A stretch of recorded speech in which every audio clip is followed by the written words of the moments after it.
Education institute का owner हूँ, एक को फाउंडर हूँ एक एनजीओ का जिसका नाम है ग्लोबल सोशल कनेक्ट। मैं एक्चुअली स्कूल से ऊपर के बच्चों को पढ़ाता हूँ। I train students for civil services exams from past 17 years. I am giving training for that. मैं 17 साल से एक सवाल अपने आने वाले हर नए बैच से जरूर पूछता हूँ कि आपको पता है इन सीटू कंजर्वेशन क्या होता है?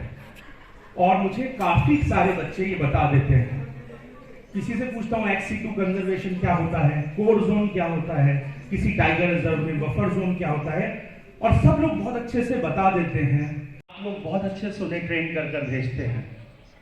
फिर मैं एक सवाल उनसे पूछता हूँ कि इन 12th तक आप पढ़े, 14 साल से आप लोग पढ़ रहे हैं, इतने सालों में आप में से कितने बच्चों ने खुद से कितने पेड़ लगाए?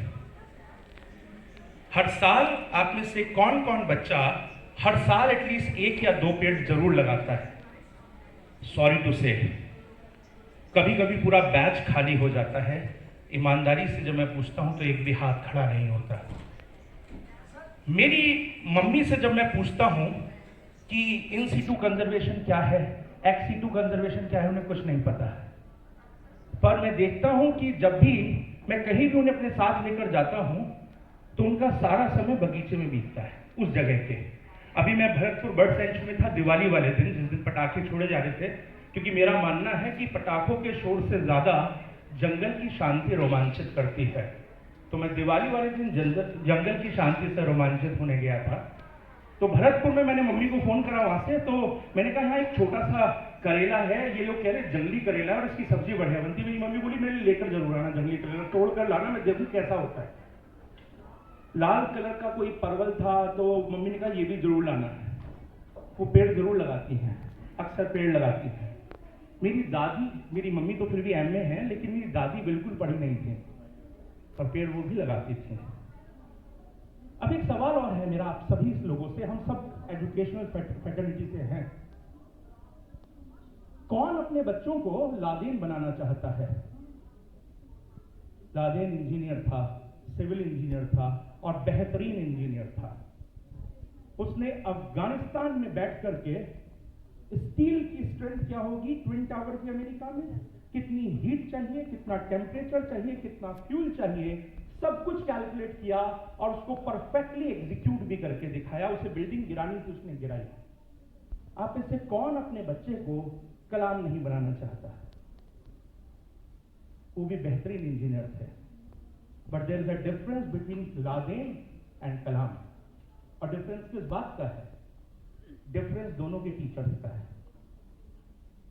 दोनों के पास स्किल्स बेहतरीन थी, दोनों ने वो एजुकेशन ली थी जिसमें स्किल्स बेहतरीन हो, लेकिन दोनों की एजुकेशन में वैल्यूज का डिफरेंस था।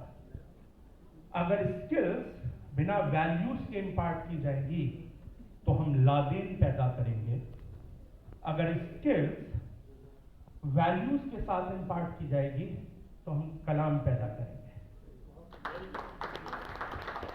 अब सवाल ये उठता है कि वो वैल्यूज आएंगी कैसे? मेरी बेटी की प्रिंसिपल शायद चली गई, यहीं बैठी थी अभी।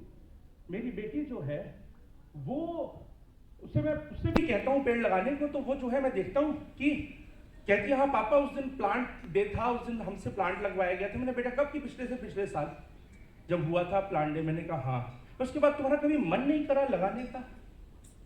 अब मैं उसको अपने साथ जंगल घुमाने जरूर ले जाता हूँ। परसों मैं उसको राजाजी नेशनल पार्क लेकर गया। हम हरिद्वार गए थे गंगा स्नान करने में। गंगा स्नान तो करो, वहां गंगा बचानी है, लेकिन फिर बराबर में राजाजी नेशनल पार्क है, जरा ये पूरा दिन आज हम राजाजी नेशनल पार्क में बिताते हैं।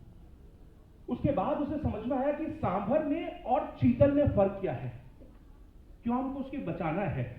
एक तोता, उसने देखा तोतों का झुंड एक पेड़ के ऊपर कुछ खा रहा है और उन पेड़ों के नीचे हिरन कुछ खा रहे हैं।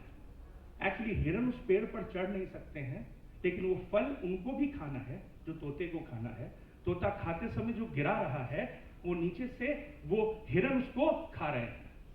इसलिए हिरन को जिंदा रखने के लिए उस तोते को जिंदा रखना बहुत जरूरी है।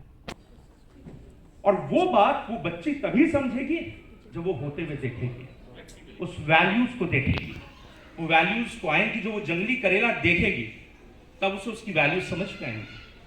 अब ये वैल्यूज आएंगी कैसे? हम सब टीचर्स, हम सब जानते हैं, लेकिन आएंगी कैसे?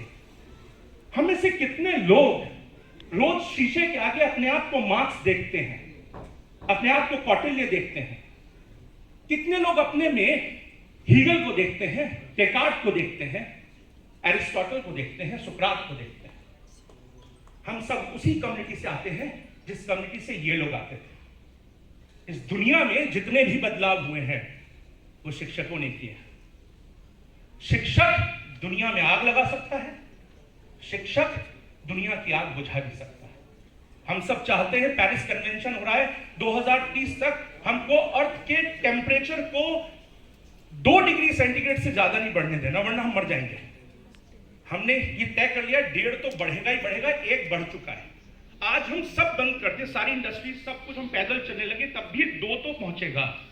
टारगेट ये है कि 2 से ऊपर ना हो जाए, क्योंकि 2 के कारण तो ये है कि आज मैं कुछ ना पहन के, कोई वार्म कपड़ा ना पहन करके, दिसंबर आने जा रहा हूं, मैं बैठा हूं।